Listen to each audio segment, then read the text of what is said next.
Chaitanyena Tasmai Shri Gurave Namaha. Namam Vishnu Padaya Krishna Prishtaya Bhutale Srimati Bhakti Vedanta Swaminiti Namane. Namaste Saraswati Devi Kauravani Pracharine Nirvishesha Shunyavadi Paschatya Deshatarine Vanchakalpatarubhyascha Kripa Sindhu Bhayevacha Patitanam Pavanebhyo Vaishnavibhyo Namo Namaha. Jai Shri Krishna Chaitanya Prabhu Nityananda Shri Advaita Gadadhar Shri Vasadi Gaur Bhaktavinda. Hare Krishna, Krishna Krishna, Hare Hare, Hare Rama, Rama Rama, Hare Hare.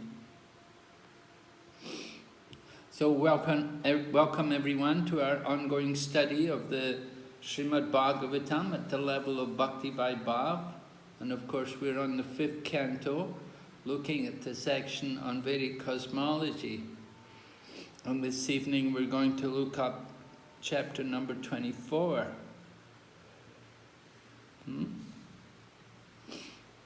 I'll just share the screen here.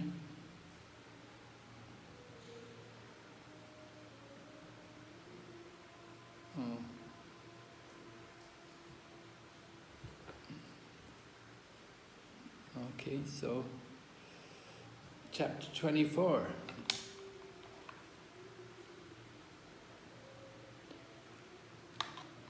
Previously, previous chapters, we were hearing about the planets which are above the sun in the universe.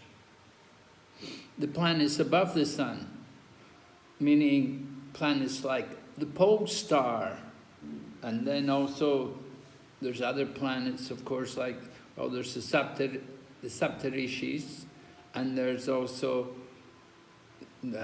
Jupiter and Saturn and Mars and Venus and these different planets, which are all part of the solar system, and they're all above the sun. But there are some planets which are below the sun, and we're going to look at these today. First of all, we're going to look at the planets which are between the sun and the earth. And that begins with Rahu, and then excuse me, a lot of rain here, so very easy to get colds.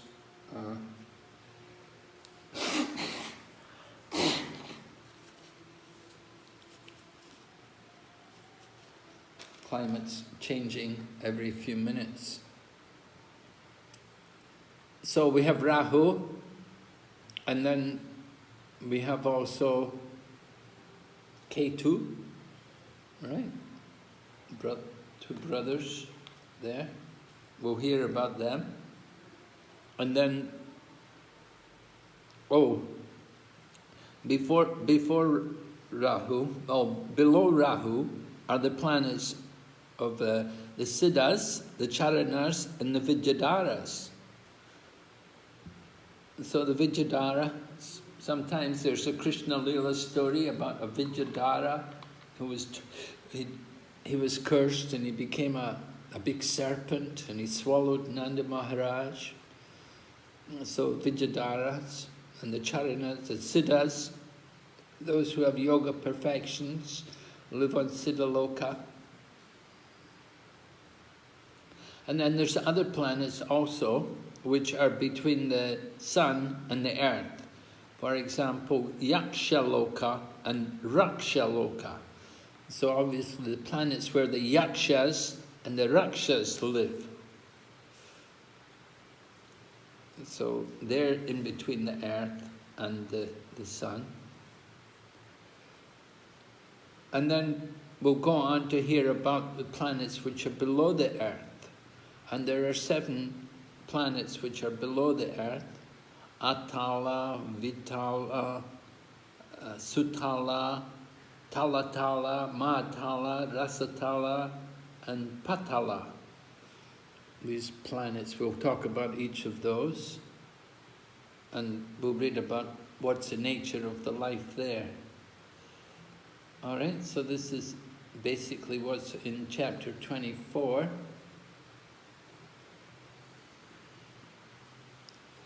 So the chapter begins with hearing about Rahu. Rahu. Those of you, of course, who've read the Srimad Bhagavatam will be familiar with Rahu. That Rahu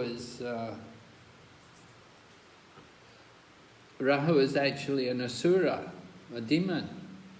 But when the demigods and the demon were churning the ocean of nectar, Mohini Murti came along and said she would distribute the nectar. And the demons and the demigods agreed to let Mohini Murti take the nectar and distribute it. So she began giving all the nectar to the demigods. And then what happened, this Rahu, very cunning fellow, sat down in between the sun and the moon. And Mohini Murti inadvertently gave some nectar to this demon, because the demon had changed himself to look like a demigod. And he was sitting there between the sun and the moon. But then they told Mohini Murti that he's a demon, this is not a demigod. And so Mohini Murti used the Sudarshan Chakra to decapitate Rahu. So Rahu had taken some of the nectar in, so his head stayed alive. The nectar didn't have a chance to go down to his body. So only the head stayed alive. And when she cut off the head, the body died. But other Puranas, they describe that there was also, Ketu was also there. Ketu's like the brother of Rahu. And Ketu had actually drank the nectar. He'd also got some nectar. And he'd actually drank it. And so when she cut off his head died because there's no nectar there anymore. The nectar had all gone into his body. So he was left with a body with no head, and Rahu has a head and no body. And so it was arranged that because they have to, the demigods have to show the effect of the nectar, that this is a nectar of immortality. So these two demons, although they were demons, they have these immortal bodies. So it was arranged that Rahu would get a snake body and Ketu would get a snake head. And in this way, they have to exist. I have a picture of this. I want to show you that picture. I hope I can show you somehow.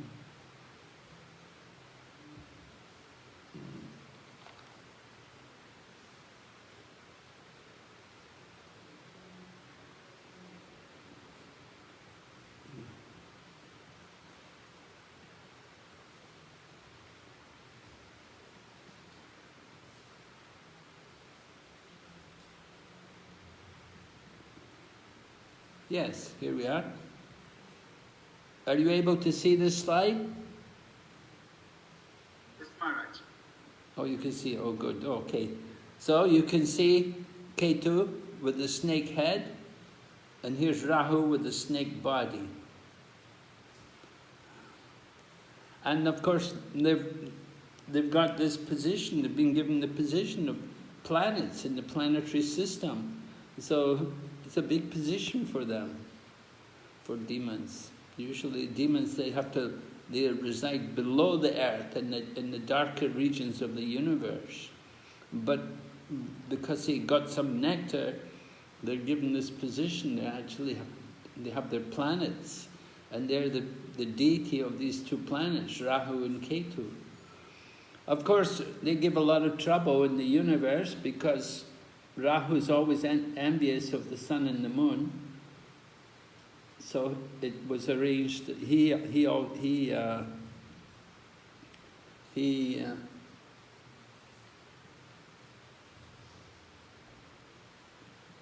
often tries to, here you can see Rahu and Ketu. They look nice. And here's Rahu swallowing the earth. That's his nature. This is, of course, when the eclipse takes place, that Rahu tries to cover the earth.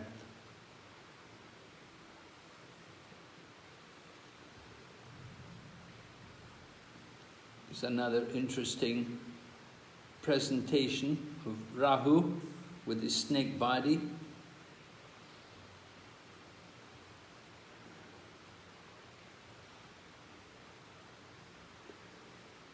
Okay, so Rahu.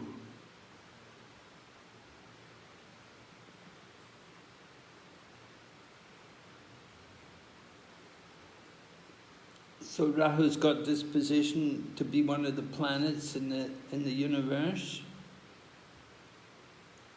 and of course he gives us trouble that the eclipses come, and the eclipses are inauspicious.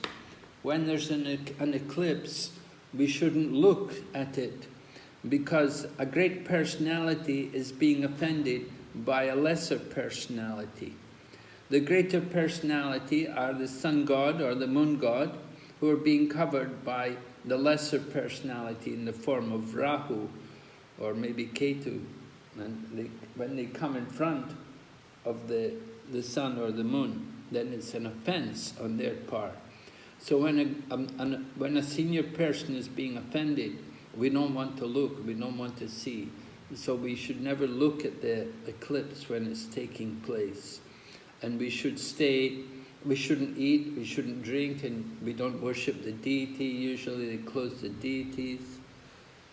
And wait for the eclipse to pass, and after the eclipse passes, then we should take bath and change our clothes.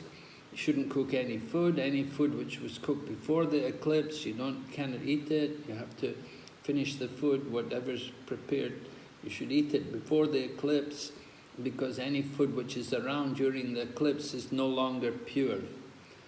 So many things.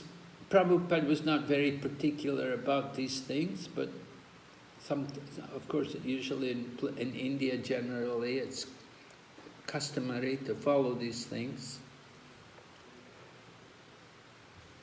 Some people say Prabhupada didn't follow it because he didn't have the Panchaka with him. But sometimes Prabhupada would say, like, you can close the curtains, keep the puja going, make the offerings behind the curtains.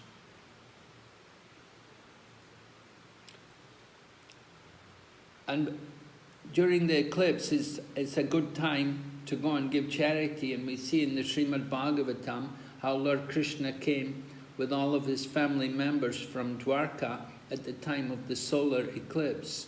They came all the way to Kurukshetra to perform sacrifices and to give charity to the great sages. Of course, Lord Krishna had another reason for coming there, that he could also meet with the gopis, which he did. He met with all the gopis there at Kurukshetra.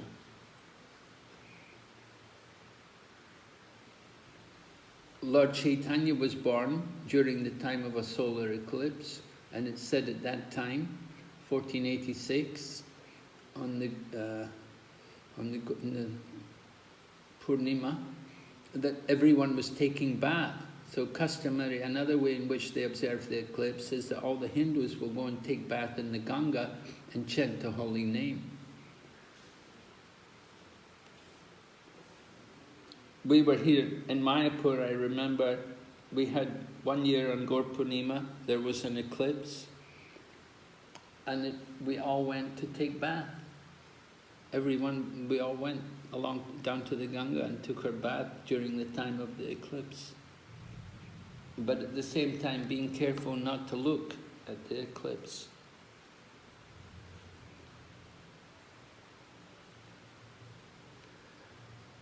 All right, so the chapter begins with this information about Rahu, which moves like one of the stars. The presiding deity of that planet who is the son of Simhika, is the most abominable of all asuras. But although he is completely unfit to assume the position of a demigod or planetary deity, he has achieved that position by the grace of the Supreme Personality of Godhead. So, that's the mercy of Krishna. That although he's such a rascal, such a demonic person, he's given this position of being a planetary deity.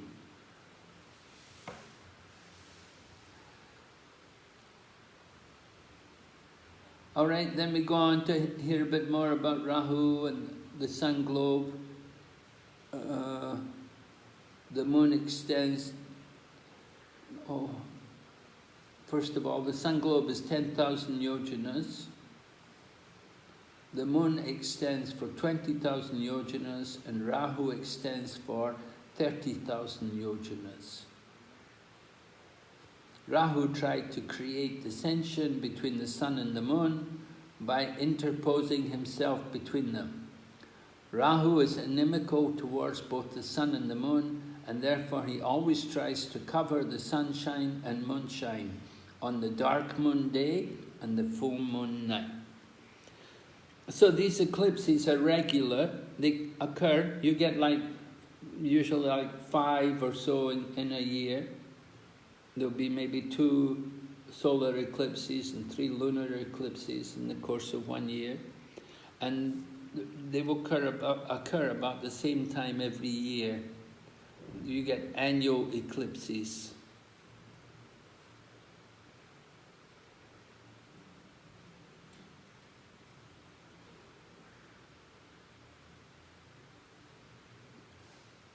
Okay, text 3, after hearing from the sun and the moon demigods about Rahu's attack, the Supreme Personality of Godhead, Vishnu, engages his disc, the Sudarshan Chakra, to protect them. So we showed the picture of Rahu trying to devour the earth. So at that time, the Lord will send his Sudarshan Chakra. And as soon as the Sudarshan Chakra appears, then Rahu will run for it, because the heat is unbearable to him.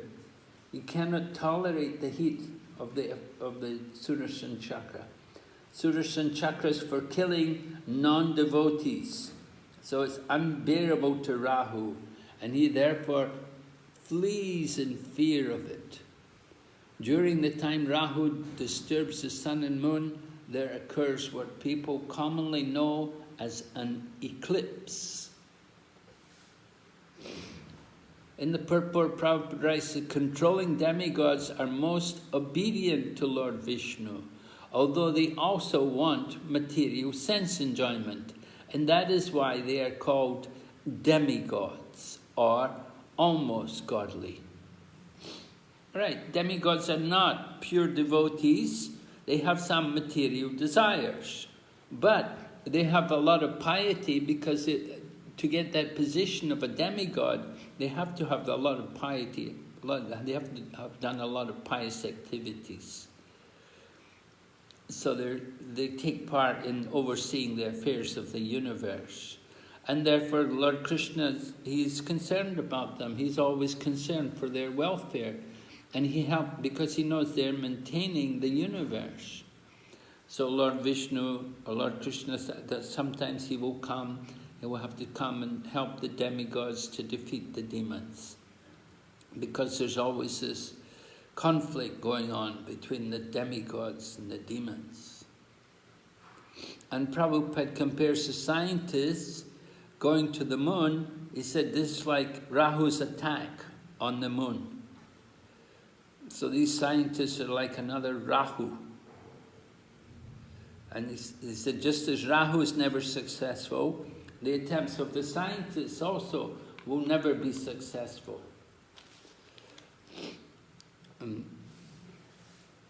As devotees, of course, we're very doubtful that they ever went to the moon, but we have to wait and see in course of time. gradually everything will be revealed, what is actually the position. You'd have to go through the Van Allen radiation belt, which is doubtful any living being could go through that radiation belt.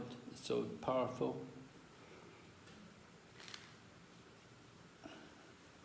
And there are many other factors. Just like in the Puranas, it tells about how there was this one person, he wanted to, Trishanku, he wanted to go to the heavenly, he wanted to go to the moon, he wanted to go to the higher planets, but he wasn't qualified. So when he got there, they sent him back. The demigods on the moon sent him back. They knew he wasn't qualified. So Vritasura made a special planet for him so that he could go there. Some of the things which these people do are just amazing.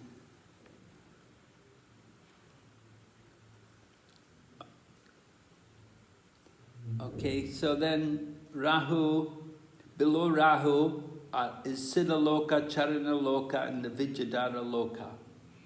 So Siddhalokas, the people living there all have yoga siddhis, Asta siddhis, 8 different kinds of siddhis, yoga perfections. And they can travel from one place to another in their airplanes, they have the yoga powers, they don't even need airplanes, they can just fly themselves, they don't need visas and passports and things. They don't need to have vaccinations and stuff. And they don't have to worry about all of these things. They have yoga powers. And by their yoga powers, they can go against the laws of nature.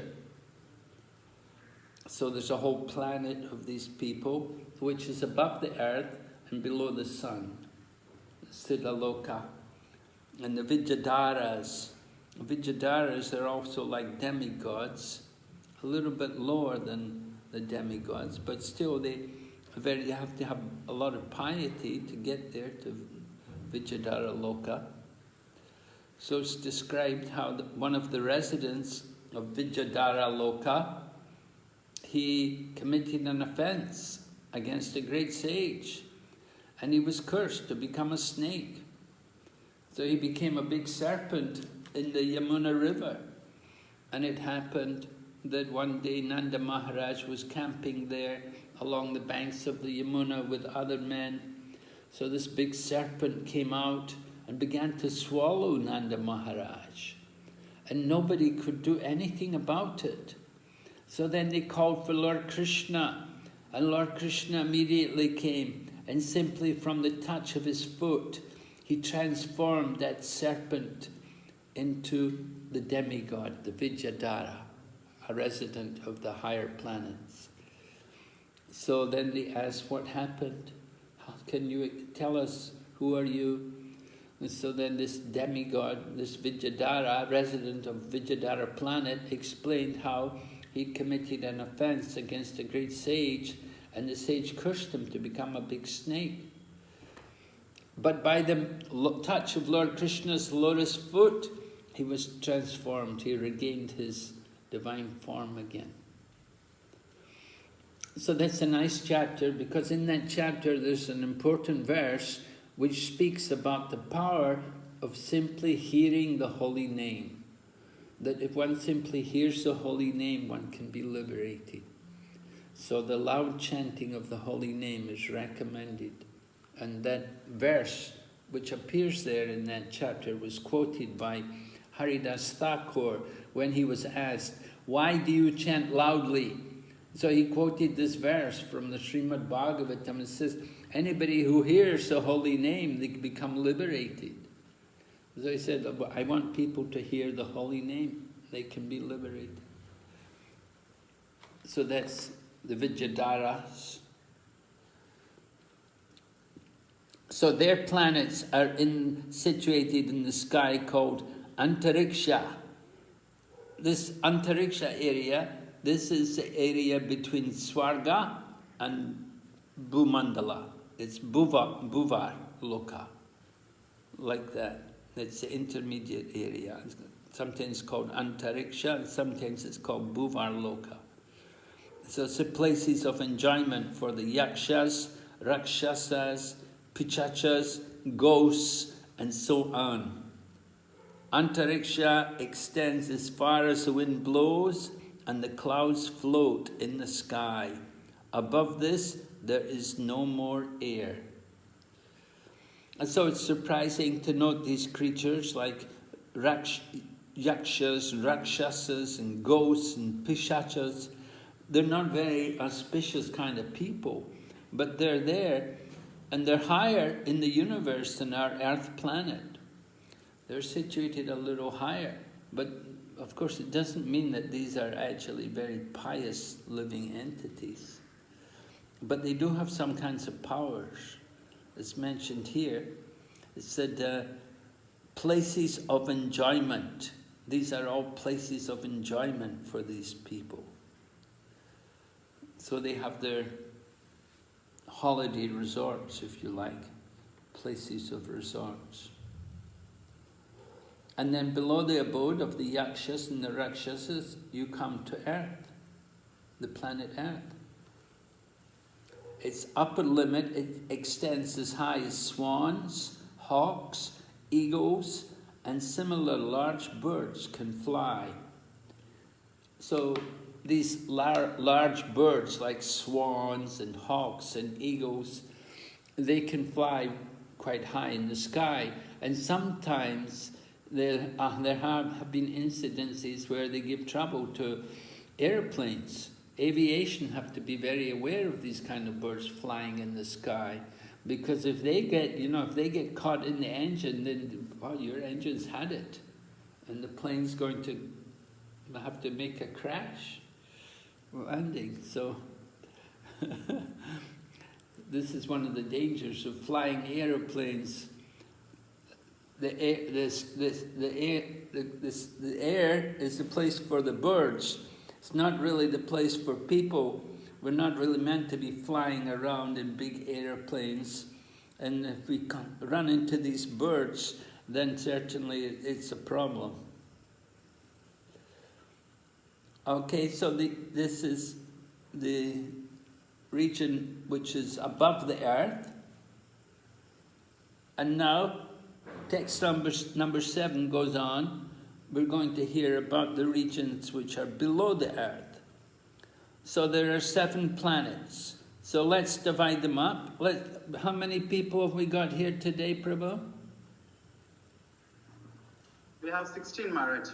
16. So we can have, let's see, we want seven groups. And we'll give each group 1 planet to speak about. All right? Okay, ma'am. So it will be 2 people in some groups and 3 in other groups. And group 1 will have Atala, and group 2 Vitala, and group 3 Sutala, group 4 Talatala, group 5 Mahatala, group 6 Rasatala, and group 7 Patala. And we want to know what's going on there, who's there, what's the nature of the life there. Tell us something about the conditions in which these people are living there.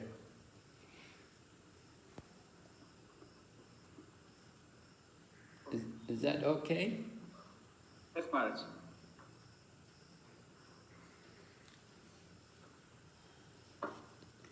And we'll just give you 5 minutes. I don't think you need much time.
Okay, can we close the groups, Prabhu? Maharaj, they want another 2 more minutes, it seems, Maharaj. Okay, 2 more minutes.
Yes, Maharaj, everybody is back, Maharaj. Oh, very good.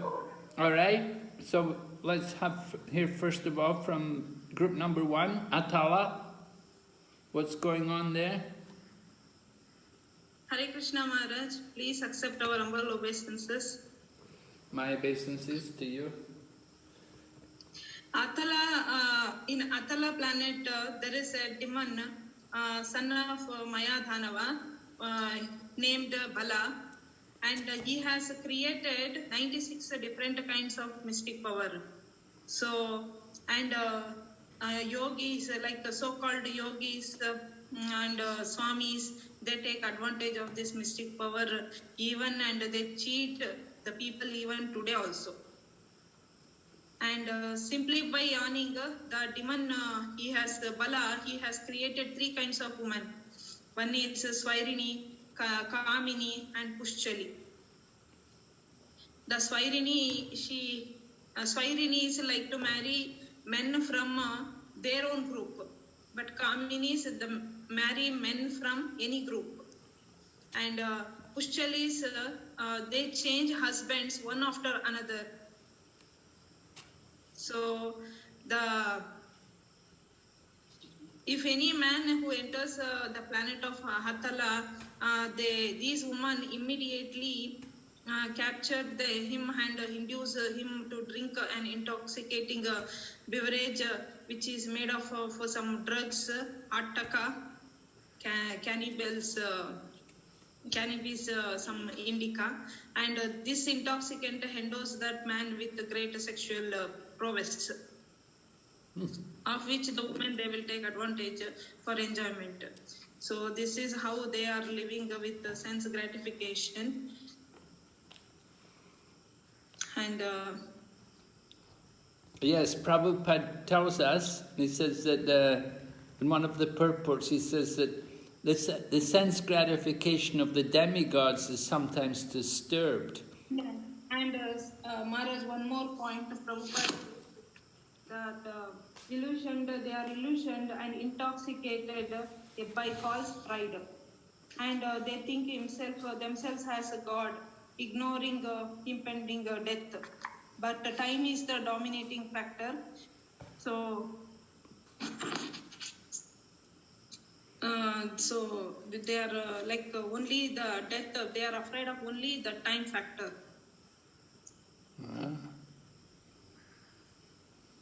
They're afraid of the time factor. Yeah, Prabhupada explains in relation to these people living below the earth that above the earth, the demigods, they have some sense gratification, but sometimes their sense gratification may be disturbed. Do you know when will the sense gratification of the demigods be disturbed? When demons attack demigods. Right, when the demons come to attack. So sometimes they get, and sometimes they're defeated. Right? Sometimes they lose their guru, they offend Brihaspati, and they don't have the blessings of the guru. Sometimes time is against them, it's not in their favor, and they're defeated. But for the demons, they don't have that problem. These people who are living below the earth, they have a life without that kind of disturbance. The only thing which disturbs them, that, as you said, time, that in the course, the time factor will come. Maybe Sudarshan Chakra may come like that, telling them that their time is over. All right, so certainly doesn't sound like a very attractive place that we would want to go. Hearing about it, it sounds really horrible actually. But Yes, Maharaj. But it's the nature of life that people, no matter what situation they're in, they actually think it's okay. They think it's okay. I'm okay. I'm having a good time. Even we're living in the most horrible conditions, but these people are actually thinking, no, we're all right. We have our sense gratification. So that these people are either Daityas, Danavas, or Nagas. And generally they're householders. Prabhupada says most of them live as householders. They have their families, they have their, and this way they're thinking they're enjoying. But of course for us it sounds really horrible, it's morbid, just hearing about it we think, well, my goodness, definitely don't want to go there for a holiday. Don't want to take a birth there.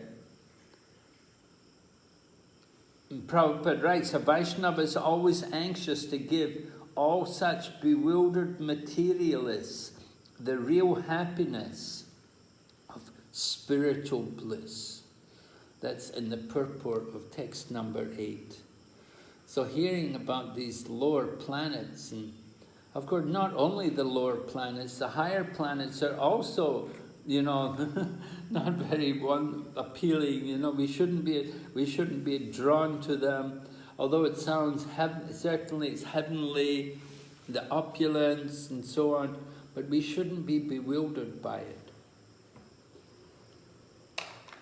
it. Excuse me. Rather, we should understand that everywhere the problem is birth and death. We have to recognize what is the real danger, the real threat in these situations. So, Abrahma Bhuvanao Lokapunar Avartano Arjuna, from the highest planet down to the lowest. So we're hearing, in this section we heard about the higher planets, the heavenly planets. We heard the people in the heavenly planets, they're not happy, they want to come down to Bharatvarsh, they want to get a birth in Bharatvarsh again, so that they can do bhakti and go back to Godhead. Now these people below the earth, they're not thinking like that. But when we hear about it, we feel sorry for them. Some people need to go there and preach. We need to think about going there to preach. Make a center there. Huh? Who wants to go there?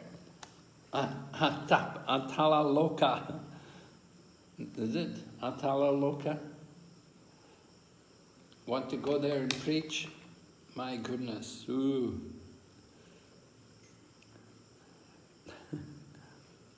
Just like when Prabhupada was sending people, Prabhupada told devotees to go to China to preach. So one devotee said, Prabhupada, the people there, they eat dogs there. And Prabhupada said to him, he said, well, people in your country eat cows. He said, they're even more sinful. I said, these people in China, they're only eating dogs and snakes, but you people kill cows. That's much worse. So everywhere in the material world is horrible. Horrible. We shouldn't be attracted. All right, then after Atala Loka, the next planet is Vitala. Who's going to tell us about Vitala Loka? Hare Krishna, please accept my humble obeisance with Guru Maharaj. All glories to Srila Prabhupada. Jai. All glories to Prabhupada. So, Guru Maharaj, it's mentioned that below Atal is Vital, where Lord Shiva is staying, and he's the master there of many gold mines, and he lives there with his personal associates, ghosts and similar living entities. And he's the progenitor, and when he engages with Bhavani, and then when they produce living entities, a river is formed from the vital fluids known as Hataki. And when fire, like ablaze by the wind, drinks this river and spits it out, their gold is produced called Hataka. And all the demons who live over there with their wives decorate themselves with ornaments made from this gold. And it's mentioned that they live there happily. And there Srila Prabhupada describes that how gold can be created, quoting the analogy of Sri Sanatan Goswami, that when they are questioned that how people can be raised to Brahmanical platform and even beyond, he quotes the verse that how bell metal is turned into gold by treating it with mercury. Similarly, a low-born person can be converted into a Brahmana by properly teaching them about Vaishnava activities. So there Srila Prabhupada quotes this analogy. Where? Which verse? In the purport, Yatha Kanchanatam Yati. Verse number 17, Maharaj. 17. Yeah, 17, yeah. Okay, thank you. Yeah, go ahead, Prabhu. So this verse, Yatha Kanchanatam Yati Kamsyam Rasa Vidhanataha Tatha Diksha Vidhanena Dvijatvam Jayate Nrinam. As one can transform Kamsa or bell metal into gold by treating it with mercury, one can also turn a low-born man into a Brahmana by initiating him properly into Vaishnava activities. So, because of this mention of gold in the Vital Lok, there Srila Prabhupada quotes this analogy also, that how someone low-born can directly come to the platform of a Brahmana, because many times this objection would be raised.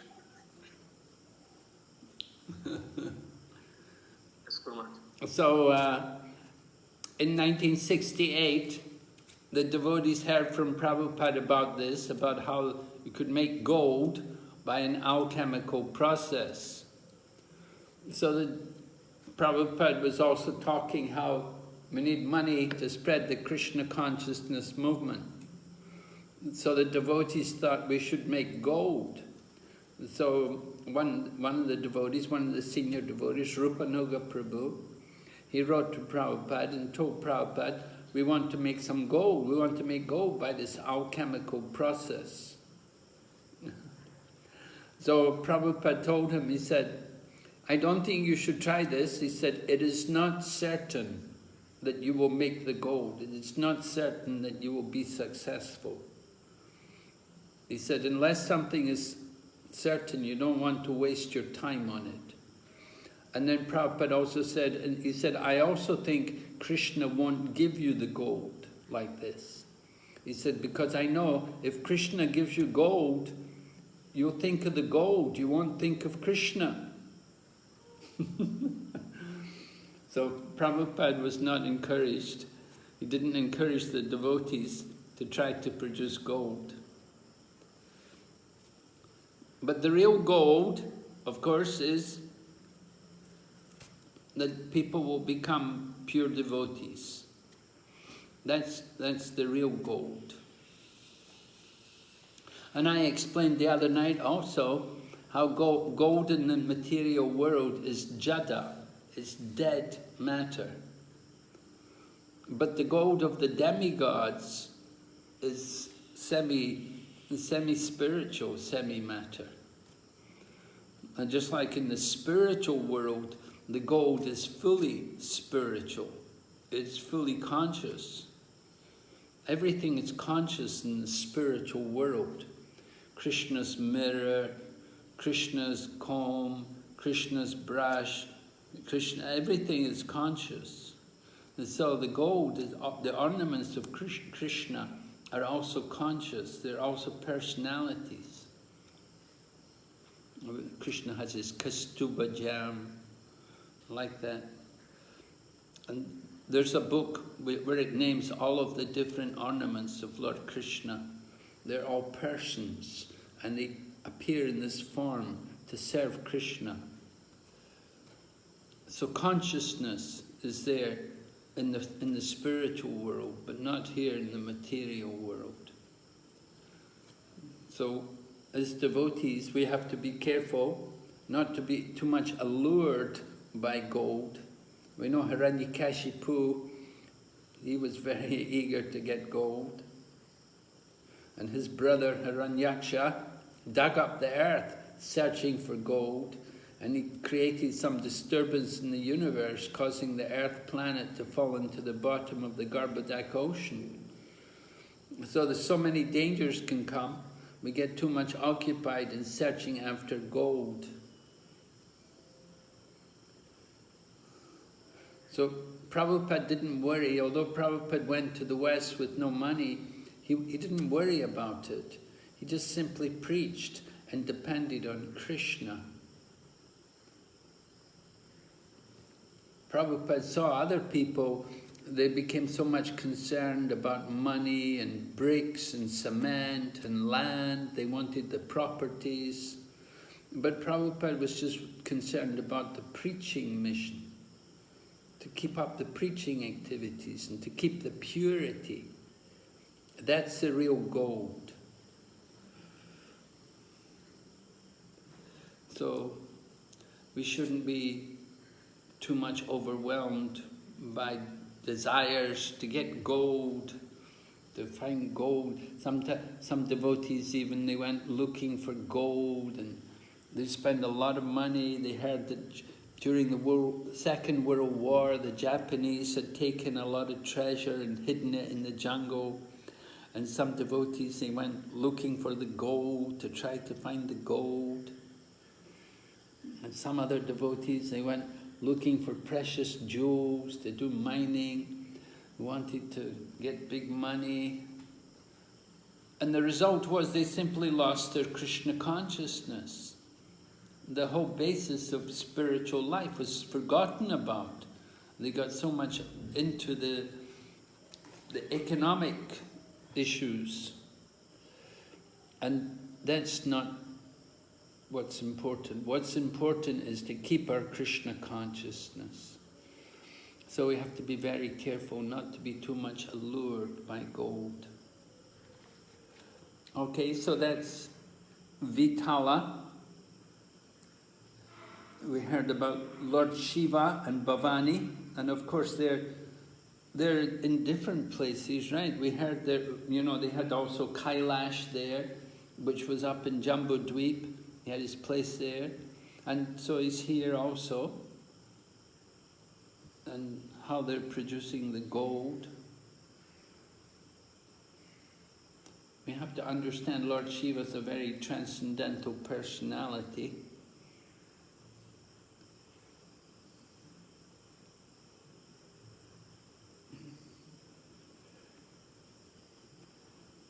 And we see how the people there, how they're attracted, they become happy. What makes them happy?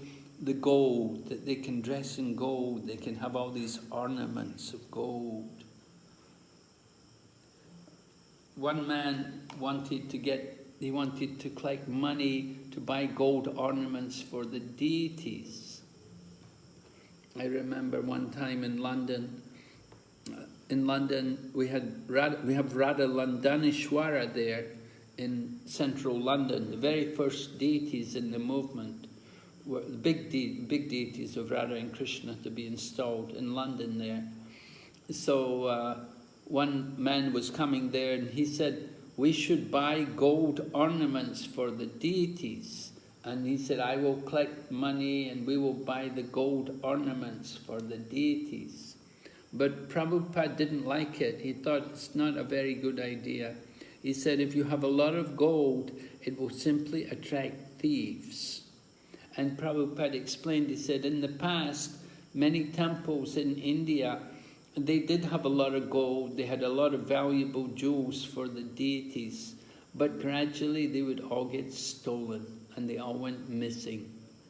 And this is the fact that many of the treasures and the gold and the jewels of the different deities have gone missing. Of course, we heard recently that, like that Venkateshwar temple in Trivandrum, they found in the basement there in the temple, they found a lot of treasure there of the deities. So that was nice. They kept the deities' ornaments safely there. But not all deities have been so fortunate like that. Many other deities, they had a lot of very nice ornaments, but in course of time, people would take them and steal them. So we don't want to just attract thieves. One time, even in Mayapur, people came, they had heard that the deities were gold, and some dacoits came. This was in Prabhupada's time. They came there and they had guns and bombs, and they threw a bomb and blew off a devotee's leg. His Holiness Bhakti Raghava Swami lost his leg at that time when they threw a bomb. And another time in Africa, people came in our temple in Nairobi. They came and they had injured, they stabbed one of our devotees there. He was seriously injured with a stab wound, protecting the deities. So it's a very dangerous thing to keep a lot of valuable jewels on the deities. Of course, some temples they do it, like in Sri Rangam. I know they have very, very valuable jewels. Their mode of worshipping the deity, of course, is different. That the Sri Vaishnavas, they worship Lakshmi Narayan in the mood of awe and reverence, in the mood of Aishwarya. And so that's very opulent. So they put a lot of very valuable jewels on the deity, different gems and so on. But it's very risky. You have to have a very powerful community and a very strong system of security to protect these things. Okay, so after Vitala Loka, we come to Sutala Loka, right? That's an important place. So who's going to tell us about Sutala Loka? Hare Krishna Maharaj, Paramanand Krishna Prabhu will speak. Thank you. Hare Krishna Maharaj, please accept my humble obeisances. Maharaj, this is the most important loka, I would say, below the earth. This is the place where our one of the Mahajan states, Bali Maharaj, the grandson of Prahlad, son of Virochana, which the Sukadeva Goswami says will be describing more about him in the Canto 8. But here he speaks about the Bali Maharaj, how he's staying here, and it is mostly focused, this whole chapter here about Subterranean is talking about the Naam, the chanting, the power of holy name, which is very important. And he says that it is not because that Bali Maharaj gave all his material position and he got this Subterranean, and as Lord Vamana Dev came to him and asked for alms, and Bali Maharaj is like, yes, please take it, and he asked for the 3 feet, and the 3rd feet he kept on his head, and he tied him up, and then he took him down to Subterranean. So here, Subterranean, Bali Maharaj is happily staying there with Lord Mahadev as a doorkeeper, and here it's mostly speak about the opulence of Subterranean and about the opulence of chanting the holy name, which was like in the chapter, this shloka number 20, which says that even the Srila Bilaval Thakur says that the mukti is not needed by the devotee, and she is ready to serve the devotees. And it is also confirmed by Srila Haridas Thakur. And Srila Haridas Thakur speaks a lot about the holy name. He gives the example of the sunrise. Before the sunrise, the effect, what happens? The thieves and the rogues, they go away. So even before we chant the holy name, all our sinful reactions and everything is like gone. And the goal of chanting is just for the pure name, love of Krishna, love of Godhead. It is not for the remove the sinful reaction and for liberation. Liberation and sinful reaction is just gone at the stage of Ram Abhas. They have already gone. A lot of Diwali shlokas which have been chanted here from Chaitanya Charitamrita, Adi Leela, 117 to 118. Like about 10, 11 shlokas, which Haridas Thakur is confirming the effect of the chanting of the holy name. Can you summarize for us? What is the effect of chanting the holy name? The chanting of the holy name is like he's saying here, Taura prite raksha gana bhaye nasha uday hoy dharma karma ati prakasha. Even before the sunrise takes place, the light of the dawn destroys the fear of dangers of the night, such as disturbance of thief, ghosts, rakshasas, and while the sunshine actually appears, one engages in the duty. And there are like similarly, even before the chanting of the holy name is pure, one is free from all sinful reaction, and when he chants purely, he becomes a lover of Krishna. That is the conclusion, Maharaj. If he chants purely, he becomes the lover of Krishna. Right. That is the goal. That is the goal. He says that is the actual real conclusion of this chanting. This was confirmed by Haridas Thakur. And what is the example he's giving about the sun rising? How does this relate to pure chanting?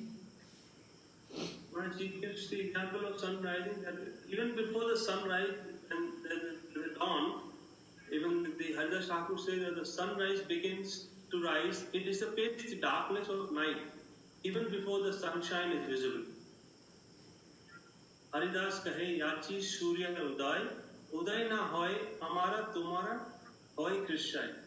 Even before the sunrise, by this just glimpse of sunshine, we can see each other, the ghosts, the thieves, they stop their activities, they go.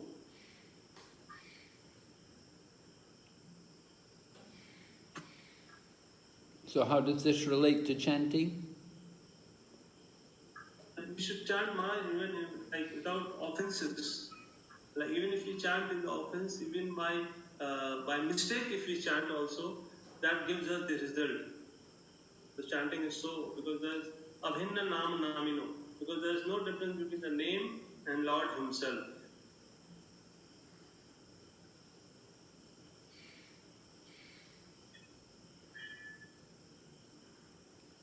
What to speak of offering the three world, even by Nahabas, destroys bondage of karma, which cannot be removed by the pious activities, Maharaj. Okay. Destroys the bondage of karma, which cannot be removed by the pious activities. Just by Namabhas, we can destroy. Why does Lord Vamanadev become the doorkeeper of Bali Maharaj? It is because of Lord Indra.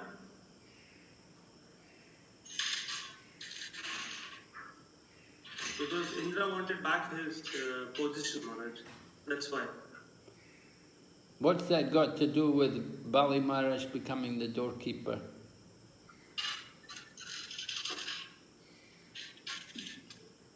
Bali Maharaj is already a devotee, Maharaj, because he is the grandson of Prahlad Maharaj.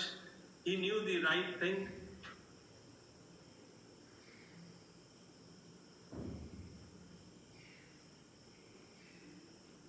What was it? Just because he gave charity? So Lord Vamanadev became his doorkeeper? No, Maharaj, not because of his charity. I would like Ramakrishna Prabhu to add on this, Maharaj. Hare Krishna Maharaj, it is explained in the verse number 21 that Bali Maharaj, the Lord became the Bali Maharaj doorkeeper not because of his giving everything to the Lord, but because of his exalted position as a lover of the Lord. Actually, I was trying to understand these particular verses because it contributes a significant amount of verses, almost like 10 verses among the 31 verses of this particular chapter.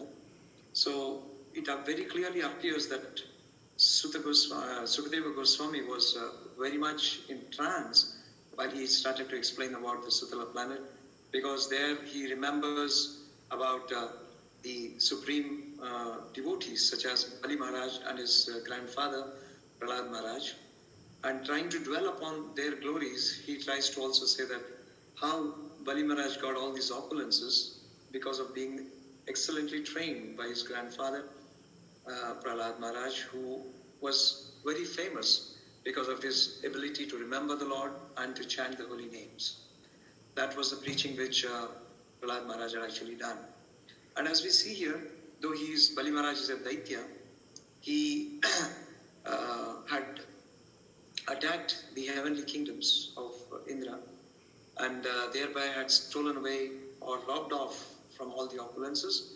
And so the demigods were obstructed in their service. They approached the Supreme Lord through Brahma, and then the Lord appears as Vamandev, and then he makes the arrangements to get back the kingdom or lost kingdom of the Indra by himself disguising as a Brahmana dwarf and going to the arena of where the sacrifice is happening.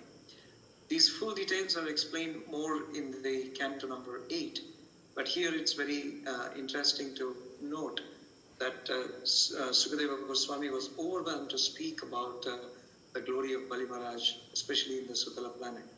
Also, there are references here that once Ravana had come to this place looking for the ring that was stolen, or for which he had understood that of the wife of Indra, the mother of Indra, Aditi, and that was there, and he wanted to take it away. And right at the gate, Lord Vamandev kicked Ravana, and he was thrown away much long distances. So that showed that the Lord was always a protector of his loving devotee. So the Lord could do anything there for the sake of giving his loving devotee, Bali Maharaj, protection and all kinds of opulences in that matter to say. But anyway, Bali Maharaj's story is also very interesting, that even though he gave himself and made the Lord to take by 3 steps the entire opulences, whatever he had within the universe, the Lord nevertheless arrested him. And not only arrested him, he threw him in a mountain cave. But yet, the fixed devotion of Bali Maharaj was unchanged. He offered, and he felt very pitiful about his own condition, that he was not up to the same standards of his grandfather. And he was feeling very bad that he was thereby not giving pleasure to his grandfather, Prahlad Maharaj, by not being the servant of the Lord. So all of these exalted qualities and that kind of a mood which Bali Maharaj had pleased the Supreme Lord very much. And more than any other aspects of the opulences, the Sutala planet is fully surcharged with the opulence of Bhakti or devotional service. So Sukadeva Goswami dwells upon this aspect, and also we see from Srila Prabhupada's purport that he extensively discussed about the chanting of the holy names, its glories, and why Sukadeva Goswami is also speaking about them is to remind us that even if one happens to go to be in a Sutala planet, he should be happy there to take the association of these great, wonderful devotees and make their life successful. That's what I understood from this section. Can you tell us something about Bali Maharaj's attitude towards Indra? Yes, this is also another very interesting part. Bali Maharaj actually makes a comment that Indra had the opportunity of the Supreme Lord also at his door. But then, instead of actually requesting him for his deliverance, he engaged the Supreme Lord to go and beg from Bali Maharaj to get back his opulences. This was very much looked upon by Bali Maharaj as an insult upon the Supreme Lord and the lost opportunity what Indra had. But whereas Bali Maharaj very happily submitted himself and accepted both the insult and as well as the punishment awarded by the Lord, because he was fully aware that the Lord will always be on the side of the devotees. So we can see the contrast of behavior. Even though being in a higher position at the Swarga planets and also having Upendra as his brother, the younger brother, Indra did not actually make use of the opportunity that he had. And whereas Bali Maharaj could go against the order of his own spiritual master, but never deviated from the service of Lord Vishnu. So that's the kind of a mood that we can see between these two personalities. Yes. And also we can say that Indra had his spiritual master there also. Brihaspati was there. Yes, Maharaj. Also in this connection it is said that even Brihaspati is unintelligent because he did not guide his disciple appropriately to take shelter of the Supreme Lord. Huh? On the other side, Bali Maharaj's spiritual master definitely misguided him and wanted him to give away Vishnu.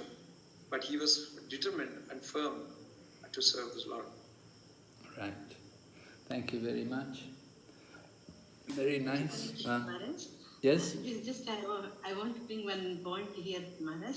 Brihaspati didn't guide Indra properly, and Bali Maharaj, he didn't take the guidance of Shukracharya when he went to serve the Lord. He chose that. So here it shows that even a disciple also should use his intelligence and his devotion to serve the Lord. It's rather sometimes when they don't properly advise, like Shukracharya's advice. Yes, very nice point, yes. Both the gurus, both of the gurus got some problems. They didn't give very good advice. Guru na sasyat. Yeah. Disobey the order of the spiritual master. But justified. Yeah. At least for Bali Maharaj. And Bali Maharaj, of course, he is our example of Atma Nivedanam, that he surrendered not only the three worlds, but he surrendered his own body as well. Because the Lord covered everything, he covered the three worlds with 2 steps. So he said, where should I take my 3rd step? He said, you promised me 3 steps. But Bali Maharaj is vowed to truthfulness. So Bali Maharaj suggested that you can take the 3rd step on my head. So that's what happened. The Lord came on the head of Bali Maharaj and put him down to Sutala Loka.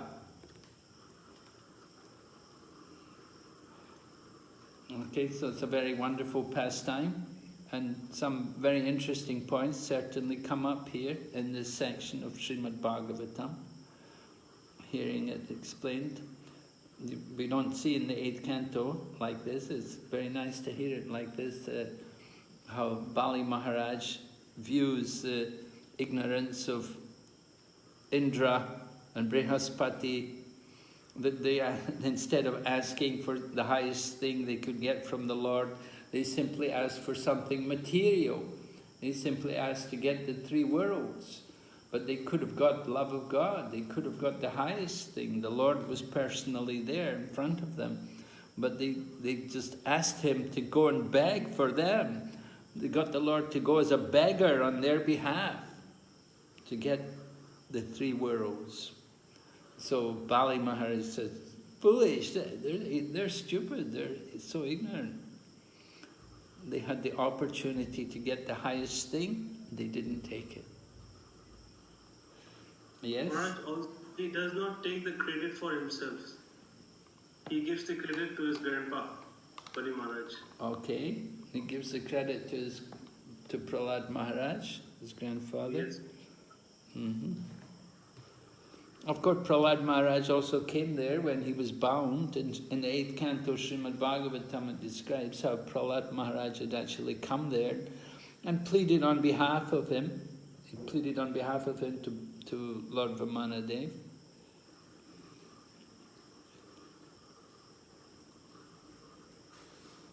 So, certainly a wonderful pastime. It's a very important pastime for the Krishna consciousness movement. Okay, there's some nice quotes here by Srila Prabhupada. I'll just read to you. This is in verse number 18, talking about giving charity and getting blessings. At the end of the purport, Prabhupada, similarly, those who give contributions to expand the activities of the Krishna consciousness movement and to accomplish its objectives will never be losers. They will get their wealth back with the blessings of Lord Krishna. On the other side, those who collect contributions on behalf of the International Society for Krishna Consciousness should be very careful not to use even a farthing of the collection for any purpose other than the transcendental loving service of the Lord. So a very powerful quote, Prabhupada giving instructions to all of us on what he expects. And he's encouraging people who give donations, like people who give contributions, that certainly they'll get the greatest benefit.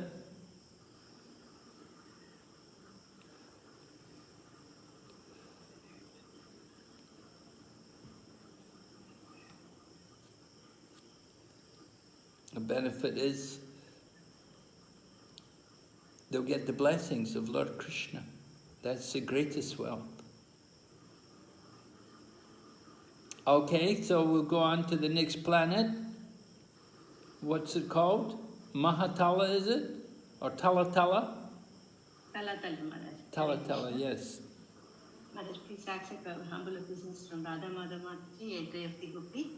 Yeah, after the detailed description of Sutala planet, there's a very small description about the Talatala. It stays between Sutala and Mahatala. And this is ruled by Maya Danava. And Maya he is known as master of all Mayavadis. He can invoke the power of sorcery, and Lord Shiva, for the benefit of the three worlds, once he set fire to these three kingdoms of Maya. That's why he got name of Tripurari. But after being pleased with him, he returned this his kingdom. Since that time, Maya Danava has been protected by Lord Shiva. So because of that, he falsely thought that he need not fear of Sudarshan Chakra of Supreme Personality of Godhead. This is a description about Talatala Maharaj. Okay, can you tell us something about Maya Danava? Have you heard about him before? Which purport is it in? Which purport? Hare Krishna Maharaj. Which text? It is in text number 16, Maharaj. Text 16. Okay.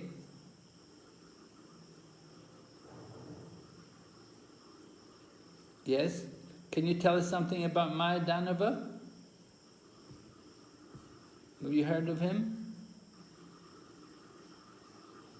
Maya Danava, his son name is Bala, and he has created 96 different mystic powers, Maharaj. Yeah, that was his son. That was his son. I want to know about Maya Danava. Maharaj, Maya Danava also constructed the Indraprastha for the Pandavas.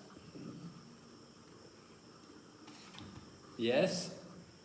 Indraprastha, the palace, Maya Danava constructed it for Pandavas. Why? Why did Maya Danava do that for the Pandavas? Because Krishna had instructed him to do that. Why? Why did... Yes? Because he was saved from the forest fire by Krishna and Arjuna.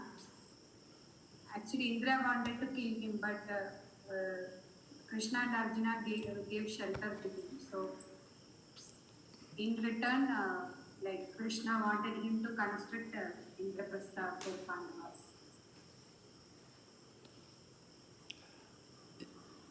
What was happening? There was the forest fire, right? The Gandhava forest wanted to be devoured by Agni.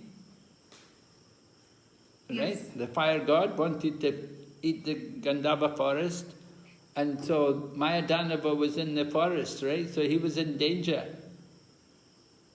And he took shelter of Arjuna. He took shelter of Arjuna, and because he took shelter, Arjuna gave him shelter and protected him. And so he was so grateful, he wanted to repay Arjuna. But Arjuna said, no, it's okay, I don't want anything from you. But Lord Krishna came, and Lord Krishna said, no, it's good, let him do something, let him build this assembly house, right? So Maya Danava constructed this assembly house. And what was the special features of that assembly house?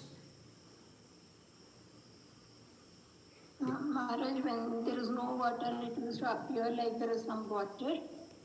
And when there was no mirror, the marbles were looking like mirror. And actually, when the Kauravas came there, Duryodhana had to fall many times, and he got very angry with the Pandavas. Yeah, he fell in the water. He thought it was the ground and it was water. He fell in the water, and then he bumped his head. He thought it was the door. It was a wall. So he was really, and people were laughing at him. So he was really humiliated. So it really built his anger. He was already angry when he saw the whole place, just to see the whole construction of the fort which the Maya Danava had made for the Pandavas. He was envious. He was very jealous of them. But then when he went inside and he started having these... He bewildered. He got bewildered. Huh? He got bewildered. He got tricked actually. Yeah, he got bewildered. He couldn't tell what's the land and what's the water and what's the wall and what's the door. And Oh, so he was really angry. And people, all the other ladies were laughing at him to see him also, so it was humiliating for him, and that's not good for him. So this just added to his hatred for the Pandavas. Some other things Mayadanava did also was he gave Bhimasen his club, which he used to fight with, and he gave also the Devadatta conch shell of Arjuna. It came from Varuna, but it came via Mayadanava and gave to Arjuna. So he was quite involved, quite an active person. And what was he doing there in his kingdom? You know, where is he living? He's living in Talatala. So what's the nature of that place there? Because it's a kingdom of Mayadanava. He lives there, so all mystic things and mystic powers. Is it going to be very opulent? Yeah, they didn't mention, but definitely it must be opulent. Well, there is a section where they mention, actually, there is a section where they mention about the nature of the place, you know. All of the lower regions. Yeah.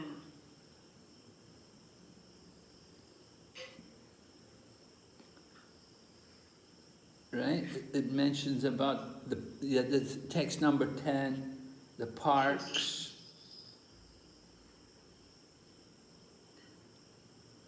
The parks and the gardens and the lakes and the flowers and the trees and the houses. This is for all of these planets. So certainly Mayadanava. Definitely, because he has, with his mystic powers, he can create. Mayadanava, certainly with his abilities, he can create many wonderful things, wonderful residencies. Said there are many wonderful houses, walls, gates, assembly houses, temples, yards, temple compounds, as well as many hotels, serving as residential quarters for foreigners. So some foreigners go there. And the houses for the leaders of these planets are constructed with the most valuable jewels, right? So, why so many jewels? Because the planet does not have the light. Right, there's no light, yes. Why is there no light?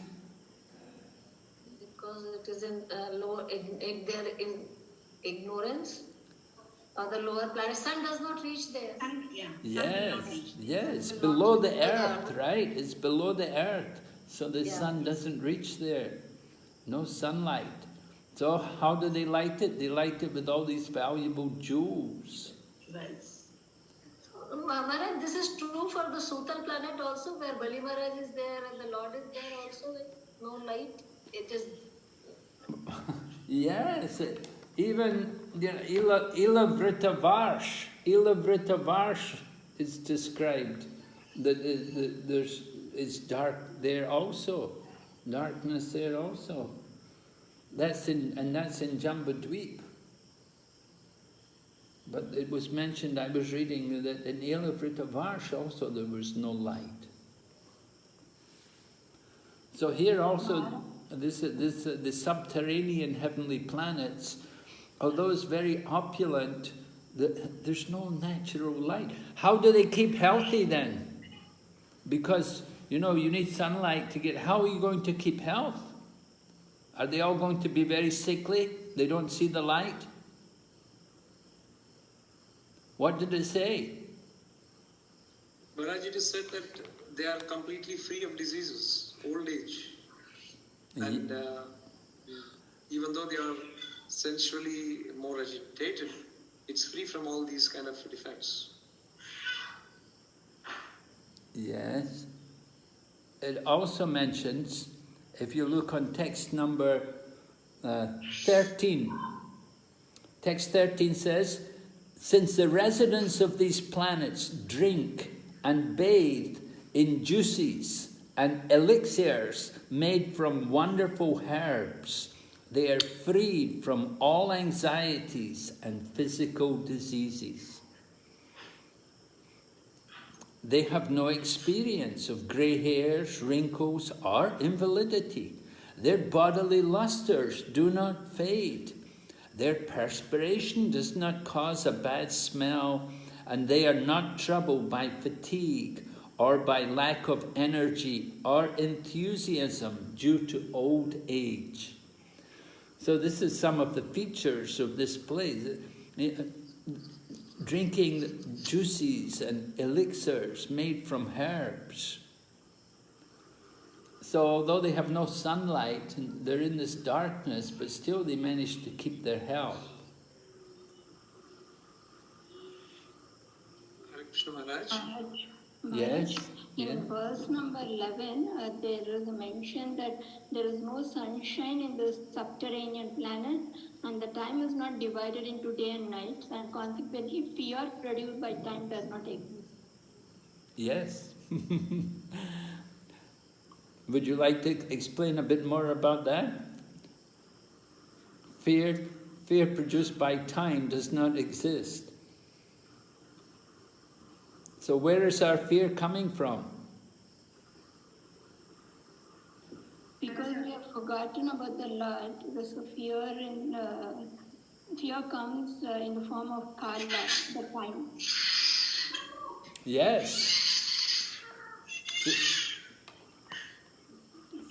Fear comes in the form of time. That we're feeling, oh, another day, oh, another year, oh, I'm getting old. You know, it's the fear due to time, the passing of time. But in this subterranean planet, there's no influence of time practically, almost like no influence of time. They're divided in because there's no day and no night. I don't know how they maybe how did they manage? Did they sleep? They don't need to sleep.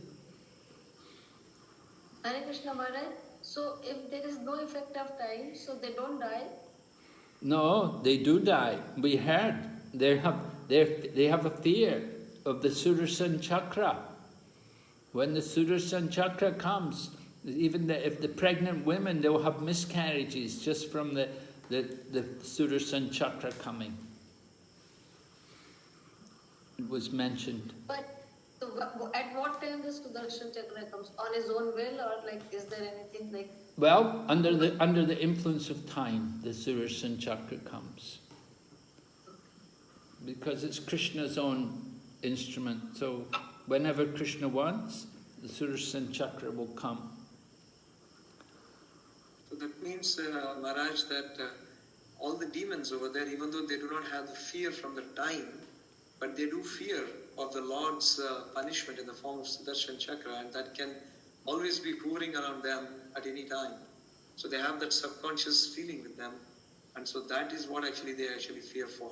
Is how we should understand that? Well, yes, that's one way of understanding it, certainly. Yes. But Maharaj, also I want. It mentions here is that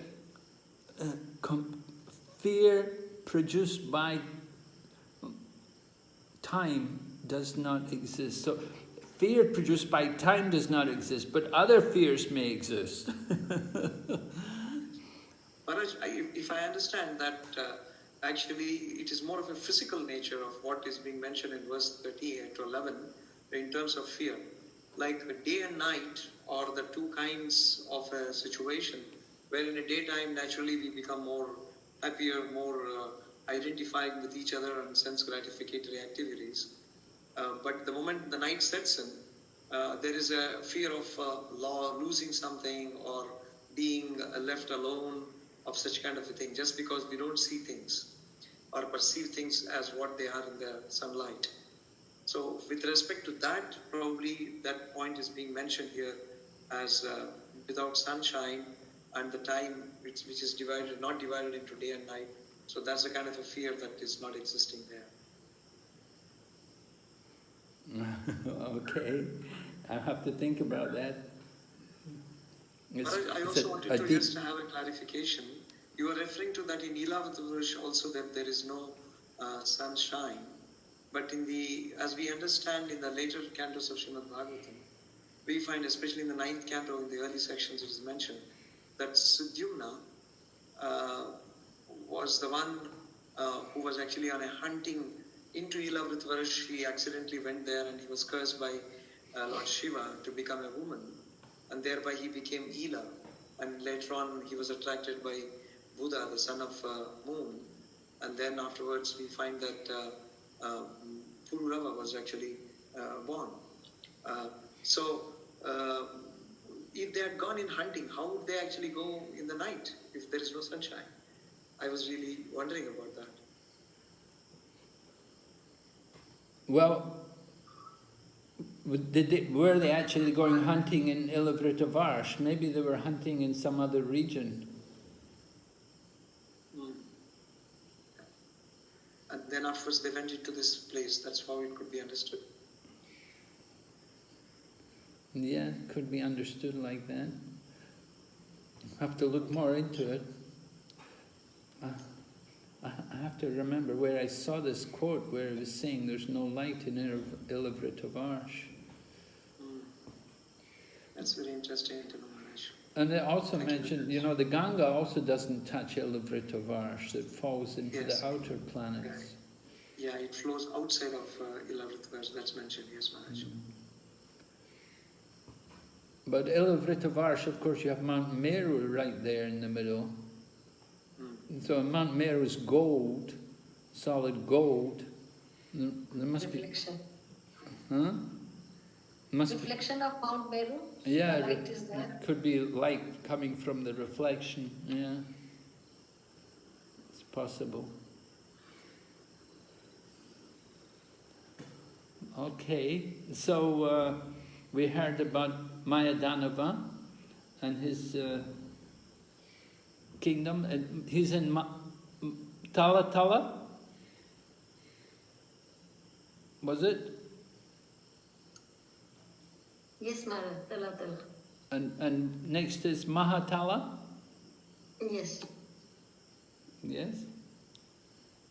So, Hare Krishna Maharaj, please accept my humble obeisances.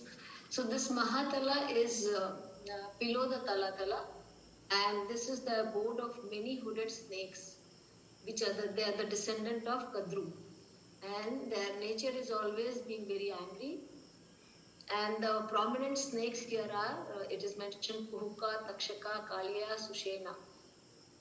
And these snakes are always disturbed by the fear of Garuda, who is the carrier of Lord Vishnu. Because of the fear, they are always in anxiety. But that does not let them not enjoy it. Even though they are in anxiety, but they try to enjoy the sport with their wives, children and relatives. And so here Prabhupada mentions in the purport, it's a very small purport, and Prabhupada says that this is how the material life is. Even one live in the most abominable condition, but he still thinks that he is happy with his family and children, friends and relatives.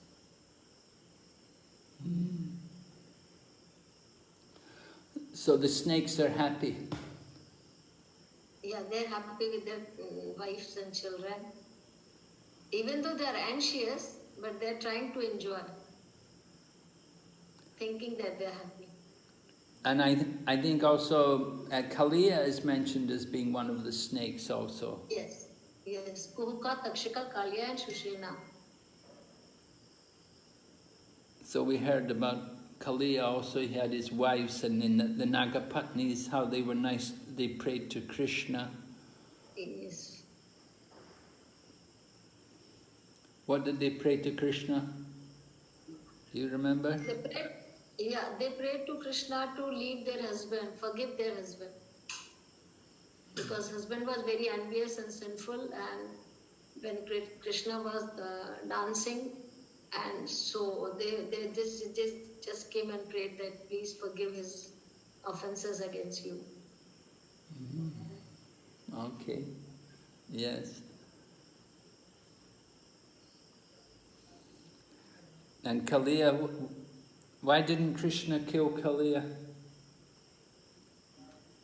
Because the wives were the devotee and they prayed, and he gave them, he asked them to leave the place. He did not kill. Okay, yeah. And he told it, wasn't Kaliya was afraid that Garuda was going to trouble him? Because that was why he came to the Yamuna, to get away Not from... after this, because he had the, Krishna said, you will have my footprints on your head. So now Garuda will not even ever come and disturb you by seeing my footprint. So it said all these snakes are descendants of Kadru. Who is Kadru? Do you know who he is? She is one of the wife of Kashyap Muni. Oh, really? Yes, both Vinata and Bhakti. She's one of the wives of Kashyapa Muni. Yeah. And she gave birth to all these snakes, huh? My goodness. Krishna. Okay, thank you very much. And then next after Mahatala is... Hare Krishna Maharaj, Dandavat Pranam. Beneath Mahatala is Rasatala. So this is the abode of demoniac sons of Diti and Danu. That is their Daityas and Danavas. So they are called the Panis, Nivata Kavachas, Kalayas and Hiranyapurvasis. So they are all enemies of the demigods and they reside in holes like snakes. So from birth they are powerful and cruel and they are proud of their strength. They are always defeated by the Sudarsana Chakra of Supreme Personality of Godhead. So they are afraid of that Sudarsana Chakra.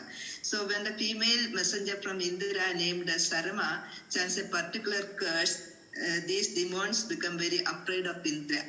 So this Prabhupada says in the purport that there was a great fight between these serpentine demons and Indra. So then when the defeated demons made the female messenger Sarama, she was chanting a mantra and they became afraid and therefore they are living in the planet called Rasatala. Are they also in the form of snakes? Maybe because they are in that hole, snake holes. They are reside in holes like snakes. That they are also in the form of snakes.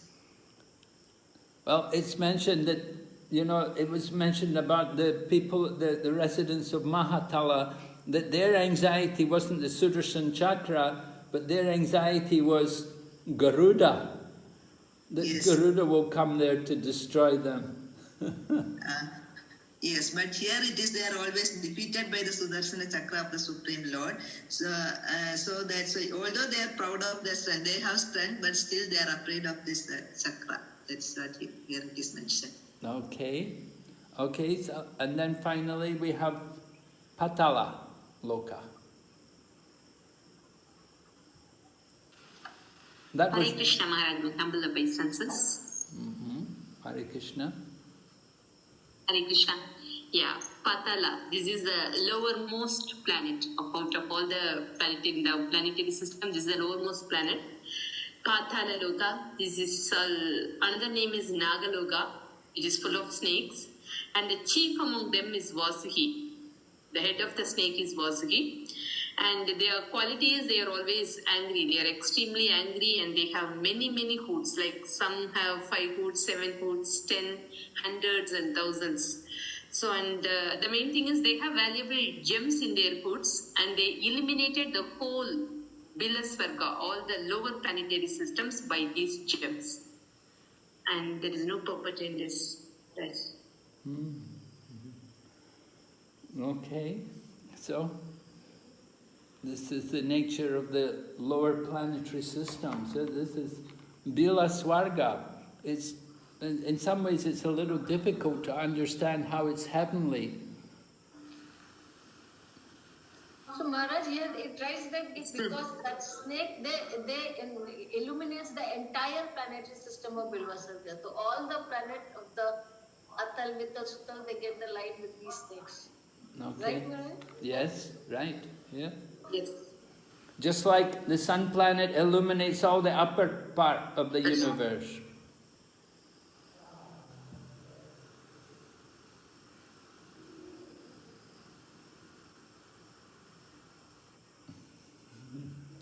Okay, so we've heard about these different lower planetary systems.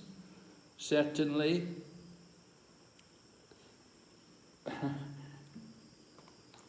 we can, after hearing about these other regions, maybe Bali Maharaj is all right at Sutala, but some of these other regions are really horrible.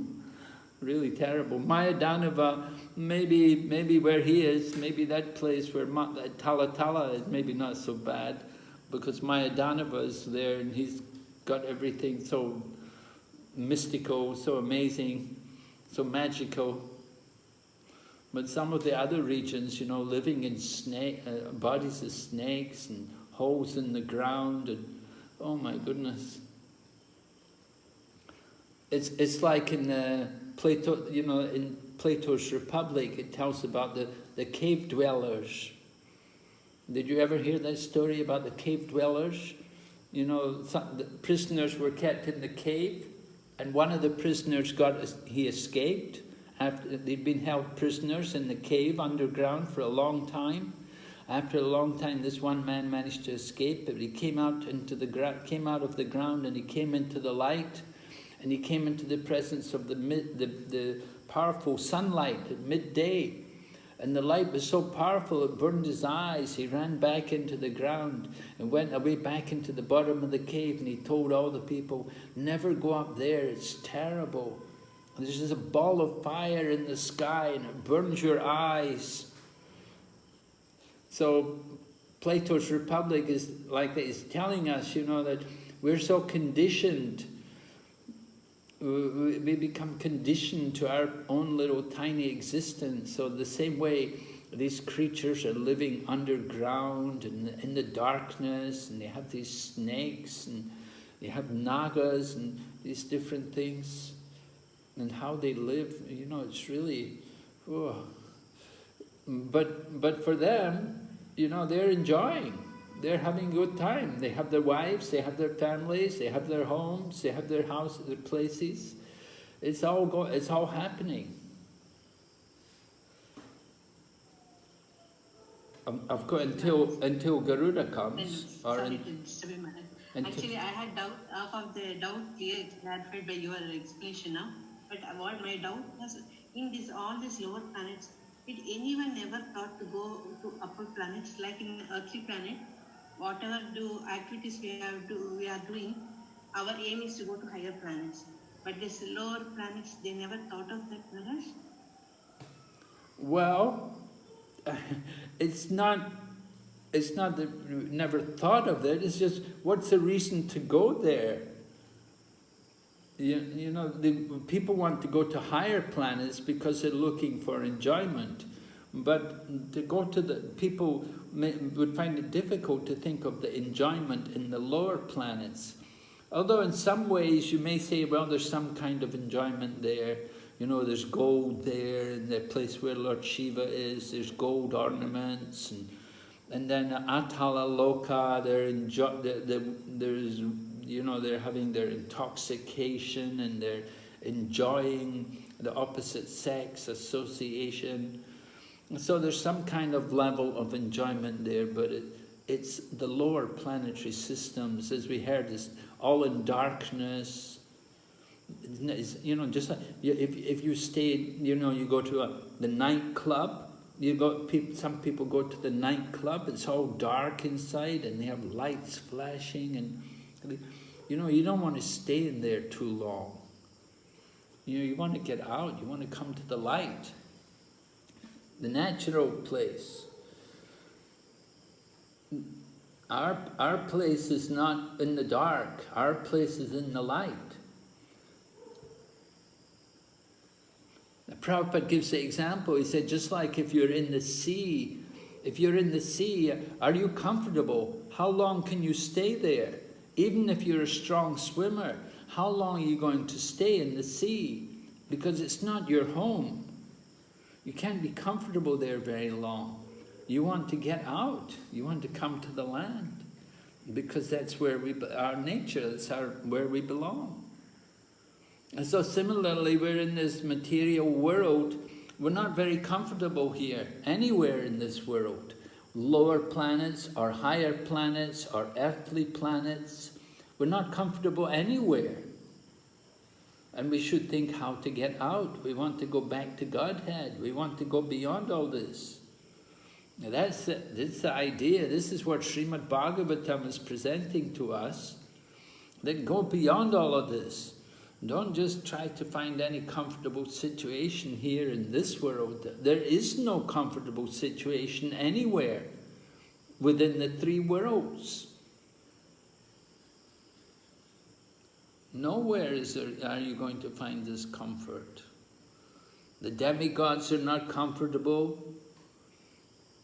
And the lower planets are definitely not comfortable. And on earth, we're all suffering. We're all in so much anxiety and so much stress. So we can't be comfortable anywhere here in this material world. Mamo pecha tukontiya punar. No, how does it go? Mamo petya punar janma dukkhalayam ashashvatam. Thank you, Prabhu. Yeah, mamo pecha tukontiya punar.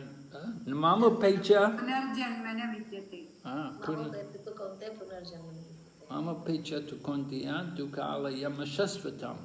Napnovanti mahatmana samsadim paramam gata. The great souls who are yogis in devotion, they never return to this material world because they know it to be a temporary place of misery.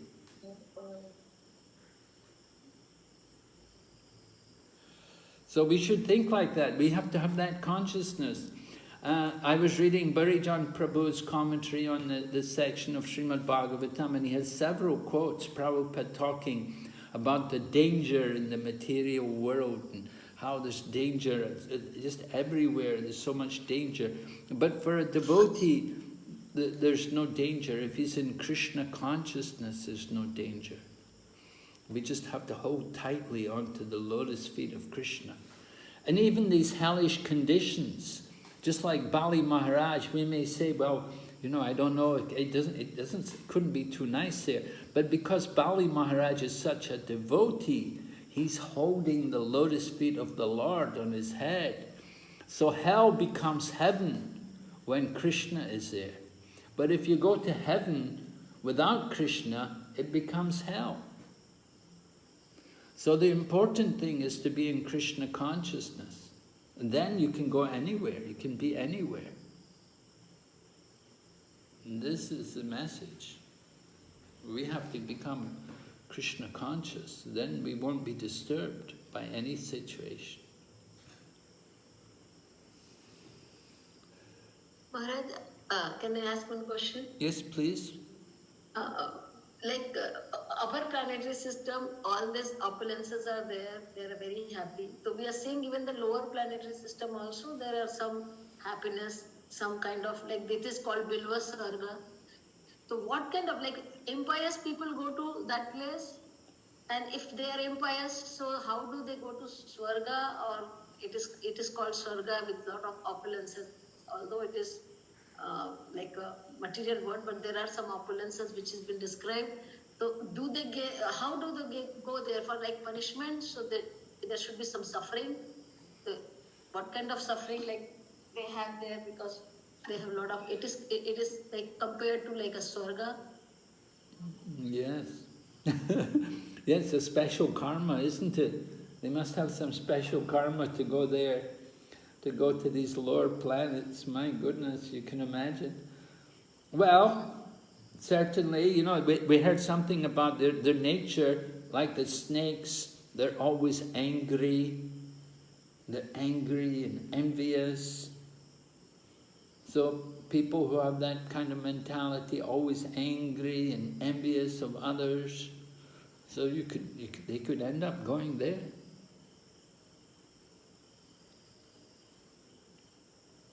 And some people, they actually like to live in the dark all the time. They don't like the light. They'll stay in the dark. They just like that. That's what they like.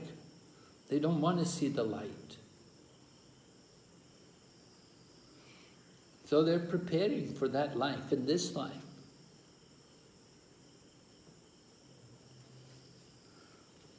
Yes? Maharaj? Uh-huh.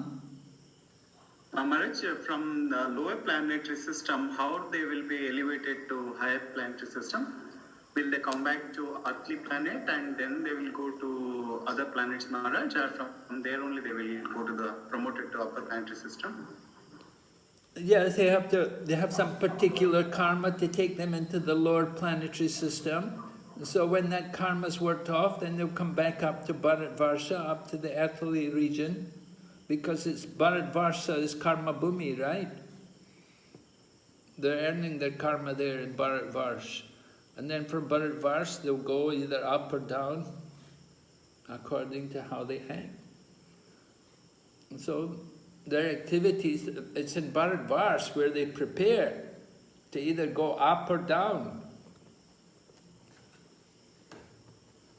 And so they work off that karma and then come back to Bharatvarsha, just like the demigods. They go up to Twarga, up to the heavenly planets, and they come back.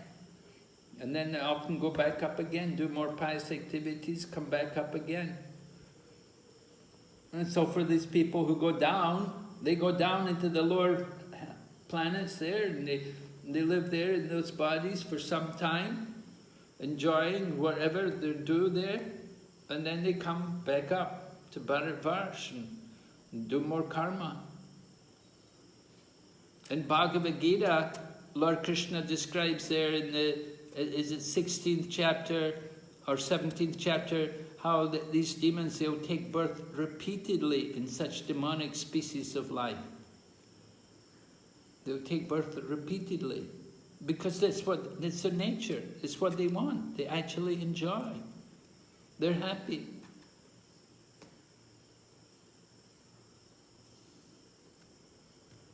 Okay, thank you, Maharaj. Maharaj, there is one question from the audience.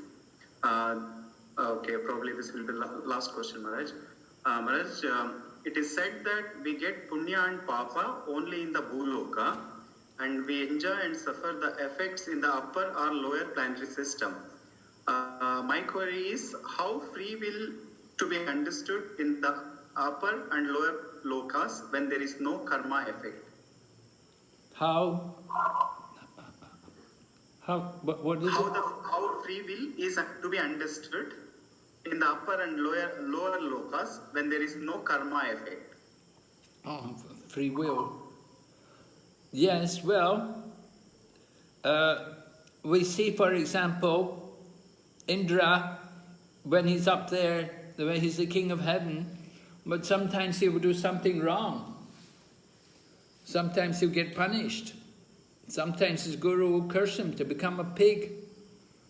Or he's very lusty. He was cursed to have his body all became covered with eyes because he's so lusty. And so we see some karma is there. And if somebody, so in the higher planets, as you say, free will is there. You go to the higher planets, you can live there and you can enjoy your punya, and maybe you can get more punya also. Some people may go up there, they may do more punya and they get more pious activities, so they can live there longer. But generally, the main karma is here on this Bharatvarsha. This is the karma bhumi. This is the real place where we're earning the karma. Whatever karma we get in these other places will not be so significant as what we're earning here on this planet. Some small amount of karma there in the higher planets or lower planets. That's my understanding. Certainly there must be some kind of karmic reaction, some kind of punishments there. We do read about the different demigods being cursed and so on. Sometimes they do something wrong. They do something very sinful. They get a reaction for it. So there is free will. And if they do good, then they can stay there a bit longer. They can prolong their existence there in the higher planets. And we heard some of them when they use up some of their karma, and then they come down to Jambudweep.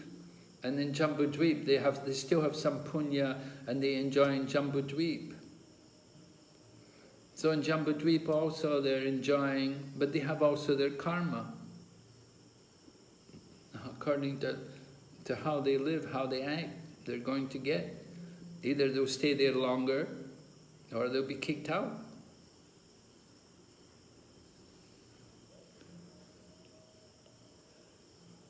Okay, thank you, Maharaj. Maharaj, last question, Maharaj. Is there any Kali Yuga effects in the lower planetary system? Oh, we heard that Kali Yuga is only effective in the Bharatvarsh. It's not in any other regions.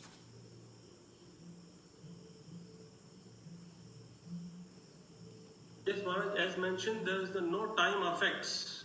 Because of the no sunlight, there's no time effects in the and we heard earlier when we were studying about Jambudweep that the effects of the 4 ages was only there in Bharatvarsh, but the other regions, their happiness was all like the Treta Yuga. There was no suffering practically. The suffering is only here in Bharatvarsh, because we have things like Kali Yuga, so we have suffering. But the other places, they don't have suffering there. It's all enjoyment. The demigods are coming to enjoy in different places, these different regions. So the Bila Swarga, they're special kind of people. They're also enjoying their lower regions of heaven.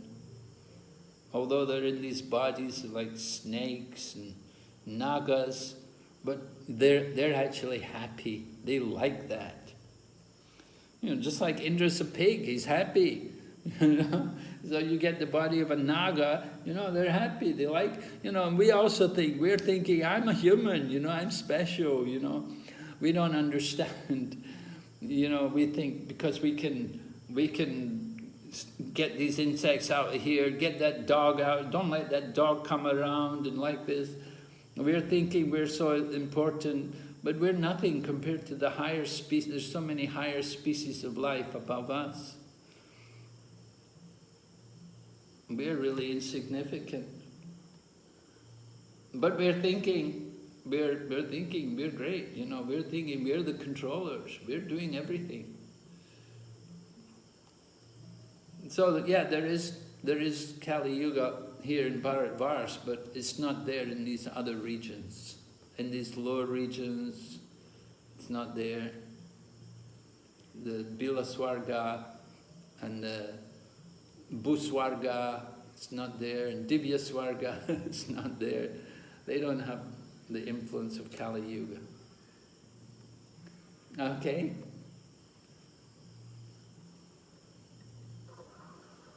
Maharaj, can I share the open book assessment question, Maharaj? Yeah, please.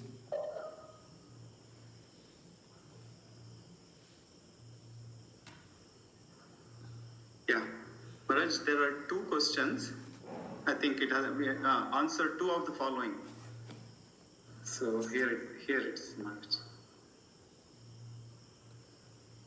Explain how the cosmos can be perceived and compare the Vedic method of understanding to the popular modern presentation, addressing the plausibility of each. This is question number 1. And second one, Maharaj, personal application. Explain our relationship with the universal form of the Lord and whether or not it is important to understand our steady set form.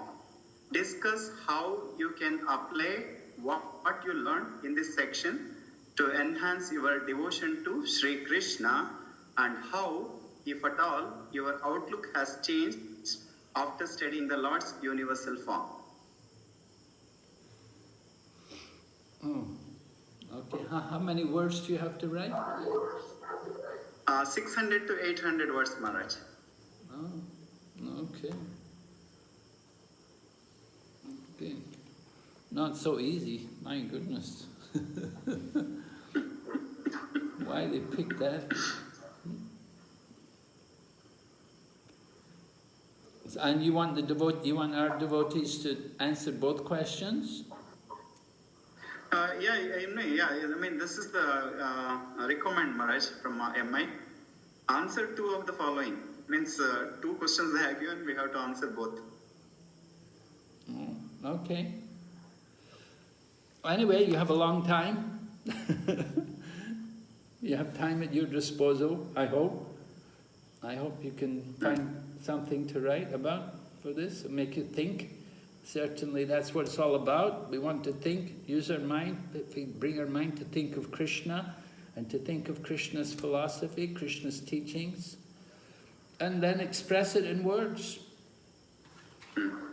So, I didn't make these questions, so, don't blame me.